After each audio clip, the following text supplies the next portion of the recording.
I Hope This Doesn't Find You by Liang. Chapter 14. Everyone hates the athletics carnival. Everyone. The non-athletic kids hate it because it's one whole day spent sweating in the open and stumbling after your classmates. The athletic kids hate it because there's an incredible amount of pressure to perform, and someone always ends up with a sprained ankle or torn ligament. Though I fall into the latter category, I don't usually mind the event as much as the others. But after spending the weekend hungover and miserable, it's difficult to drum up my enthusiasm. I have a solution, Abigail says, as we walk into the rented stadium, our duffel bags bumping against our knees. The sun is unreasonably bright today, and the temperature rises anywhere the light touches, so that soon most students are shrugging out of their thick sweaters and tracksuits. Better this, I guess, than the year the school insisted we run in a literal thunderstorm. More than one person sprayed their ankle that time. What if you ran me over gently with the car? They'd have to cancel the carnival, right? I'm willing to take one for the team. A small snort escapes my lips. The stadium is so vast that it takes us 10 minutes just to reach the stands and plop our water bottles down on the plastic seats. Every year we come here, and every year I still find myself intimidated by the sheer size of the running track. If you want to take one for the team, you could join the relay, I tell Abigail, while I slather multiple layers of sunscreen all over my body. Those year-round UV radiation infographics they shoved down our throats in primary school have really stuck with me. We still have an opening left. She makes a face. Listen, we both know I'm multi-talented, but running is one of the only things I'm not great at. Doesn't matter. I'll run fast enough to make up for it. Could we please at least consider the idea of hitting me with the car? She whines. Abigail! Fine! She throws her hands up. Only because I still feel guilty about leaving the party early. My gut squirms at the reminder, but I force myself to smile. I told you it's fine. It went well. That's not what everyone else is saying. I make an effort not to react. I don't care. I squeeze more sunscreen into my palms and smear it thick over my neck, the strong artificial smell burning my nostrils. I don't want to know. It's better if I don't know. What? What is everyone else saying? She hesitates. That you kind of flipped out. They're not wrong, but it feels like a slap in the face anyway. 100 protests and explanations and apologies make their way to my lips. I swallow them all down. After my little breakdown, I'd promised myself I would listen to my mom. I would give it time, resist picking up unripe watermelons, or whatever the metaphor is meant to be. Also, she says, frowning, I heard that something happened with Julius. My stomach contrasts. Hang on. First, tell me, what happened with you? I say, wiping the excess sunscreen on my arms. I'm mostly changing the subject to buy myself time, to figure out how I'm supposed to tell her I kissed the boy I've been ranting about for the past decade. Did you manage to help your sister? A shadow crosses her face. I did. Well, kind of. I helped her with the car, but... She chews her lower lip, then heaves a sigh. The reason she and Liam were fighting was because she found out he's been cheating on her, not just with one person, but multiple people. I wince, sympathetic, but unsurprised. I can't believe I didn't know, she says, kicking at the artificial grass. I even encouraged her to stay with him the last time they fought. I should have been able to sense something was off. This is the thing about Abigail. She might not have the best grades or the most reliable career plans, but I know she prides herself on having good instincts, whether it's about shoes or boys, or if the teachers will actually be collecting the homework on Monday. She makes all the calls, gives out the advice. She's always right. And that's a direct quote from one of the sticky notes on her lunchbox.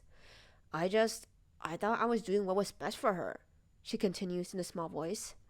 And I realized that I absolutely can't tell her what happened between me and Julius. The party had been her idea too. The last thing she needs to hear right now is how much I regretted it the whole night. How it's made my weird relationship with Julius 1,000 times more complicated. You couldn't have known. I reassure her. It's an unfortunate feature of douchebags that they're good at hiding their douchebag tendencies. And by the way, you were totally right about the party. Really? The fact that she's even asking is proof she's just suffered a terrible blow to her self-esteem. Yeah, seriously. Like, yes, I kind of lost it at the end because things got a little out of control, but before that, I had so much fun. I haven't felt that enthusiastic about life since I finished color coding all my history notes. It's a miracle I don't choke on the words. Before she can detect my lie, I spin around. Now, if you'll excuse me, I have to go get a bunch of people to sign up for races they would rather die than run. It's a legitimate reason. Miss Hedge cornered me outside the bus before we left this morning and forced the task on me. Julius and I each have 20 spots to fill, which is why I spent the next half hour running around the stadium, not in races, but in search of potential participants. By the end, 10 spots are still left empty. Nothing works, even when I use every strategy I can think of. Pleading. It's really important. I beg one of the sportier boys in our year. He's lounging in the front row of the stands, shamelessly scrolling through some pretty girl's account on his phone. He doesn't glance up at me. Please, everyone should sign up for at least one race. Is it compulsory, though? He asks. It's expected. Will the principal expel me if I don't run this race? No, but... Yeah, I'm good, thanks. I watch him send the girl's recent post to a friend, alongside a disturbing number of heart eye emojis. Good luck finding someone else. Good luck getting her attention with their current profile picture, I can't help muttering. I wouldn't under normal circumstances, but after the party, I figure I can't be any less popular than I already am. Now he jerks his head up, looks alarmed. What? Hey, wait, what's wrong with my current... But I'm already moving on to my next target with another strategy. Negotiating. Just one race, I tell Georgina when I find her by the water fountains. I can run the 1,500 meters for you if you run the 500 meters. She shoots me an apologetic smile. Sorry, Sadie. I twisted my ankle on the bus just now. It's probably best that I don't. On the bus? I repeat, blinking. How is that even... I think I was sitting down, she says. And then I stood up, she says, somberly. You twisted your ankle, I say, in case I'm misunderstanding. From the very act of standing? Yep, that did it, she agrees and turns away, which leads me to my last resort, guilt tripping. We need you, I say, cornering Ray outside the bathrooms. If you don't run at least one of the races, then Georgina Wilkins will have to, and she's twisted her ankle. You're not going to let her go instead of you, are you? Ray dries his hands on his shirt and raises his brows. Twisted her ankle? How? You don't need to know, I say, hastily. Can you run, or will you sit on the sidelines in the shade and watch all your classmates struggle out there on the track, sweating and gasping for air? Sit in the shade, he says without hesitation. I have a fear of running, you see. I almost throw up blood. You're not serious. It's a very real fear. Google it. I'm sorry, but how does that even work? As soon as my feet starts moving very fast, he says, my heart just starts beating wildly, and my vision goes all blurry. It's like being on a roller coaster or in a race car. The speed at which the world rushes past me is terrifying. How poetic, I remark under my breath. You're welcome, by the way, he adds. I stare. For what? The dare at your party? He grins. Never imagined you and Julius would be so into it. I wasn't! My voice comes out 10 octaves too high, and I forcefully lower it back down as Ray's grin widens. I was not, and he most definitely wasn't either. Just the memory makes my face burn, like it's being pressed to a stove. I would rather die than kiss you again. Forget it, I decide, shaking my head, free of all unwelcome thoughts. I'll run the race by myself. Well, you better go soon, He says, stepping right into the shade. I think the relay's starting now. I'm cursing the world when I take my place beside Julius. He looks unreasonably relaxed, prepared. The sun dances over his hair as he stretches his limbs out and surveys the running track. Of course, if I had his team, I would probably be relaxed too. He's got Rosie, Jonathan, and a national athlete as his first 3 runners for the relay. They're all known for being fast. I have Abigail, one of Rosie's friends, and the guy who came in dead last in the 100-meter sprint last year because he got tired halfway. How did you go with the sign-ups? He asks, glancing over at me. Fine, I say, briskly, flexing my right leg, then my left. The race will be starting in 2 minutes.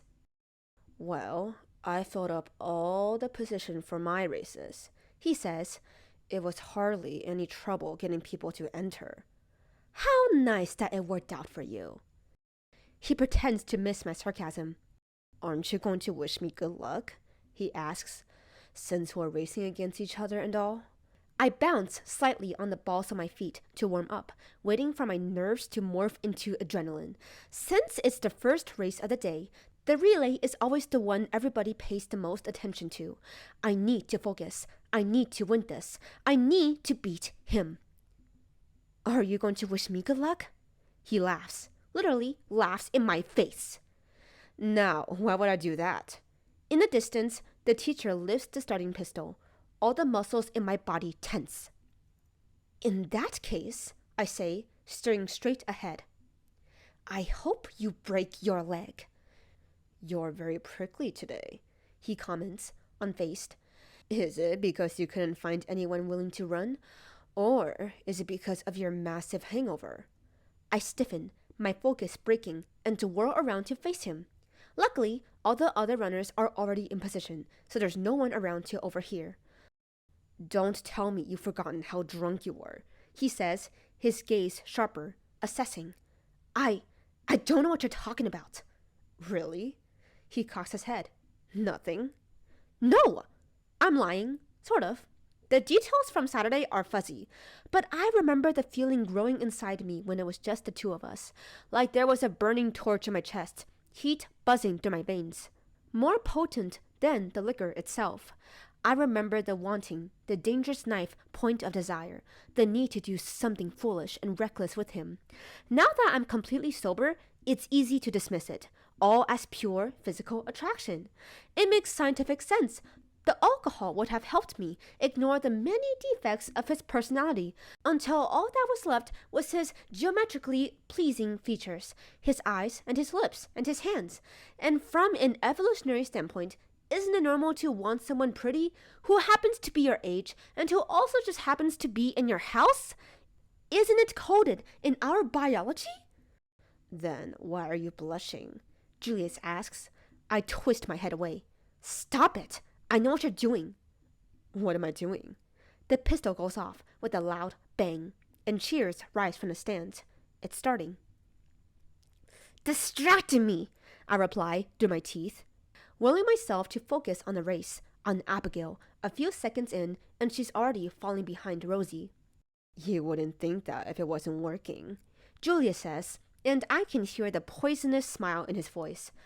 But do you really not recall any details? The second runner on their team has picked up the baton. Jonathan is so fast, I swear I can see the wind at his heels. Abigail, meanwhile, is panting hard, holding out the baton with one shaking arm, and the next runner fumbles it. A mixture of screams and frustrated cries sound through the stadium. It's okay, I reassure myself, repeat it like a chant inside my head.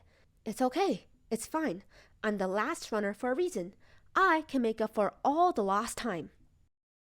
You don't remember what you asked me to do? Julius presses. I can't help it. I swivel toward him again, my heart thudding, even though I'm aware I'm rising to the bait. What?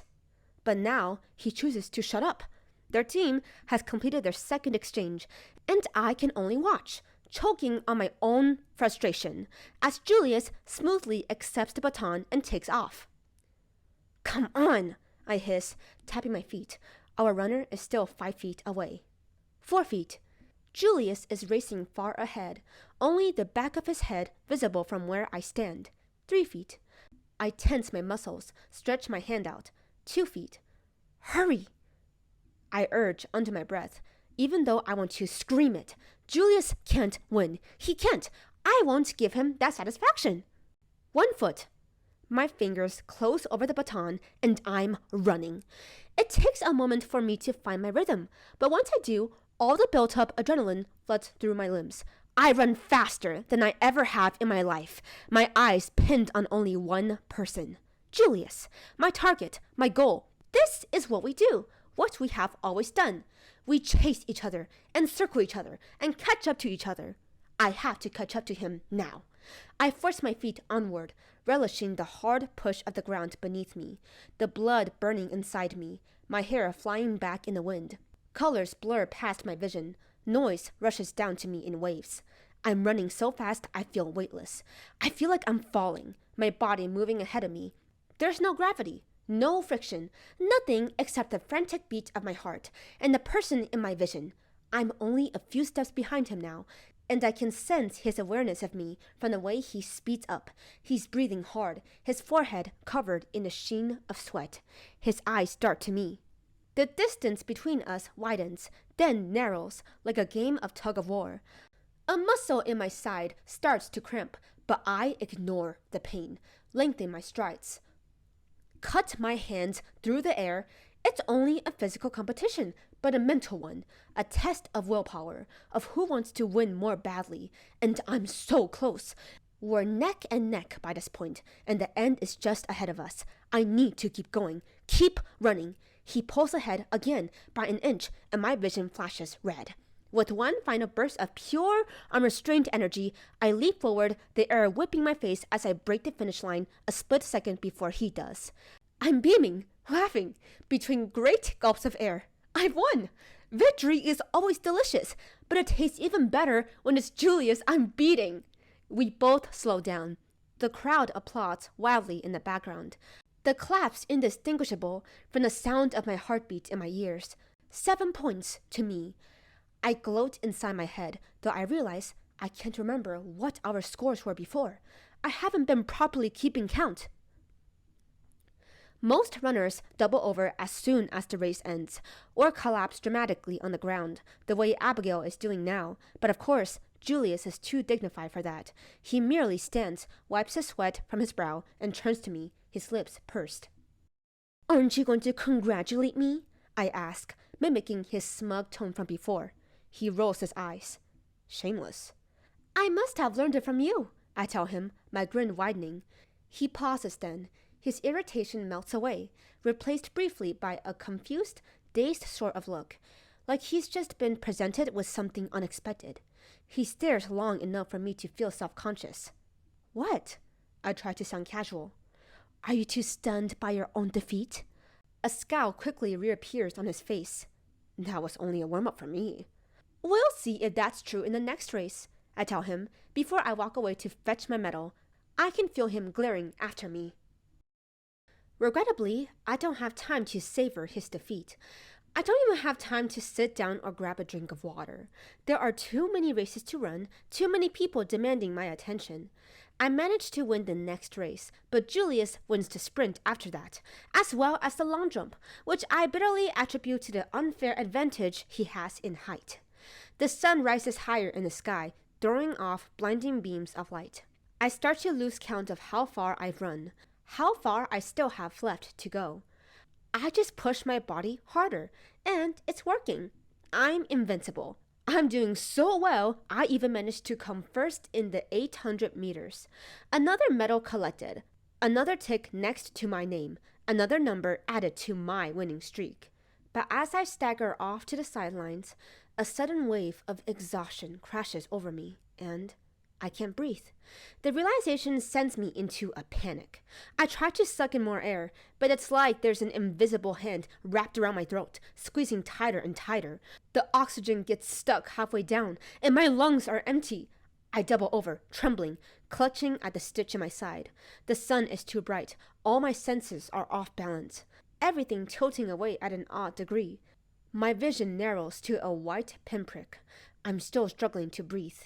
I blink hard, and when the world comes rushing back to me again, only one face sharpens into focus. Black hair, pale skin, sharp lines, a strange look in his eyes. Julius. He's staring at me, saying something, but the sound is distorted. At first, I can only hear the blood thudding in my ears, the thunderous beat of my heart. It's so loud it scares me, and I have a terrifying vision of my heart exploding inside my chest. I swallow down another futile mouthful of air. It goes nowhere. Sadie, you need to sit down. Somehow it's his voice that cuts through everything else, the blur of noise and colors in the background. The oblivious cheers of the crowd, clear as the sky, familiar as my own heartbeat. A line to cling onto out at sea. I mumble a response. I'm fine. It's okay. Just a little tired. But I'm not sure if he can even hear me. If my lips even move enough to form real words. A crease knit itself between his brows. Sadie. I take another step forward and my knees turn to water. I stumble. Then suddenly, without warning, his arms are around me. If I weren't so dizzy, I would jerk away. But to my own humiliation, I lean into him. It's nice. It's horribly, disgustingly wonderful to feel the warmth of his body, the hard lines of his chest. I could sink into this moment forever, could let him hold me and... No! The lack of oxygen must be suffocating my brain cells. Here. He guides me onto one of the benches in the shade, and the immediate reprieve from the sun is blissfully sweet. The air here feels cooler, gentler. I drink it in like I'm drowning, until my head is light. Breathe in slowly. He kneels down in front of me, his hands around my wrist. Count 1, 2, 3. I follow his guidance, counting to 5, holding then releasing, then breathing in again. After 10 counts, the white spot in my vision begins to fade. Another 10 counts, and the metal band around my chest loosens. Are you feeling better? Julius asks. My voice is a dry croak. Yes. In a flash, he drops his hands, steps back, and I feel a pinch of something like disappointment, like loss. His features are tight when he hisses out his next words. What's your problem? What's my problem? My mind is lagging behind, working at half its usual speed. I can only repeat the words foolishly. Wonder at why he looks the way he does, the muscle in his jaw tensed, his gaze cold and sharp and furious. Are you trying to kill yourself? He demands, his eyes cut through me as he speaks, splitting me open from head to toe. You look like you're about to faint, Sadie. It's not a very pretty image. My lungs are functioning well enough now that I managed to pant out a reply. What are you getting so worked up for? I'm the one gasping for air over here. He makes a small angry sound with the back of his throat, like a scoff and a sigh at the same time. You don't get it, do you? Get what? What are you on about? But he doesn't answer the question. He's talking faster and faster, the words spilling from his mouth. It's laughable, really. You're always insistent on coming first in everything, but when it comes down to it, you're ready to put yourself last just to please other people? The others need me too, I protest, confused why we're even having this conversation. They didn't want to race, so... Screw the others, he says fiercely. The heat in his voice shocks me, burns me to the core. I don't care about them. I only care about... He cuts himself off, averts his gaze, stares out at the vivid blue sky stretching over the stadium. The students milling around the water fountain, tearing open packets of dried peanuts and chocolate bars. Participants warming up by the fences, bending and straightening their legs out over the grass. My head is spinning, but I can no longer tell if it's from the lack of oxygen or him. Why are you mad at me? I ask him outright. You should be happy. There's no way I'll win any of our remaining races. You get to beat me. It's what you've always wanted. He huffs out a laugh, gazes back over at me, his eyes a fathomless black, the kind of darkness you could wade through forever and never reach the end. Good God, you're infuriating. And you're making no sense, I snap. Why can't you just? The shrill shriek of the whistle drowns out the rest of his sentence. The next race will be starting soon, the 1,000 meters. I stand up, or try to, but my legs feel like they've been infused with lead. And the whole world wobbles when I rise, the running track sliding sideways. White stars spark in my vision again. Frustrated, I fall back onto the cold bench. My body won't listen to me, I mutter, catching my breath. Yes, bodies tend to do that to protect themselves from self-destruction. Julius's tone is scathing. I believe it's one of our key evolutionary features. I don't have the energy to argue with him. I still have to race. The 1,000 meters, right? I blink at him. I'll run it for you. Wait, what? I massage my throbbing temples, willing myself to concentrate to make sense of this. I'll be faster anyway, he says with his usual disdain. Like I'm slowing him down right now, but the smugness doesn't spread to his eyes. He's watching me, tentative, intensely focused. No, Julius, you don't have to. I'll give you the medal as a present, he says, already turning around. Just wait. I can't do anything except stare as he goes to the teacher, says something, points over at me. My skin flushes. The teacher nods quickly, claps him on the shoulder, and then he's joining the other racers at the starting line. For most of them, this is only their first race. They're clearly well rested, their hair combed back, shirts smooth, shielding their eyes from the sun, restless energy rippling off their bodies. Next to them, Julius moves with the calculated quiet of a predator. He lowers himself into the correct stance. Fingers touch the red, synthetic surface. Shoulders tense, eyes ahead. The teacher raised the starting pistol. Bang! Cheers and screams erupt from the crowds in the stands as they take off. From the very beginning, he's ahead by a good few feet. I've always raced beside him, only ever been granted flickers of movement in my peripheral vision, the threat of his footsteps next to me. I've never had the chance to observe him in action. He makes it look easy. His every stride is long, deliberate, steady. He runs like there's no gravity, like there's no resistance. We're typically told to jog the 1,000 meters to save our stamina for the end, but he sprints the whole way without so much as faltering. Holy shit! I hear someone yell from the sidelines. Holy shit, dude! He's going fast! What's gotten into him? Then Julius crosses the finish line alone, the indisputable winner, to wild roars from the spectators. A grin splits over my face, but I bite it back down when he walks straight over to me. The gold medal swings from his neck, gleaming in the sunlight. He takes it off, then holds it out toward me. Yours. I thought he was joking. But you won't, you should keep it. He rolls his eyes. I have so many of these lying around my house. I don't have any room left. Okay, you're just openly bragging now. Only speaking the truth. Just take it, Sadie. He closes the distance between us and hangs the medal around my neck. It's still warm from his touch, smooth against my skin when I turn it over. Unable to stop myself from admiring its faint glow, the shine of the gold, the weight of it. It's prettier than any necklace I've ever seen. I open my mouth to thank him, but then he adds carelessly, Consider it compensation for all the awards I've taken from you. My gratitude curdles into a scoff on my tongue, and he laughs at the look on my face. You're welcome, he says. For being cocky. That too.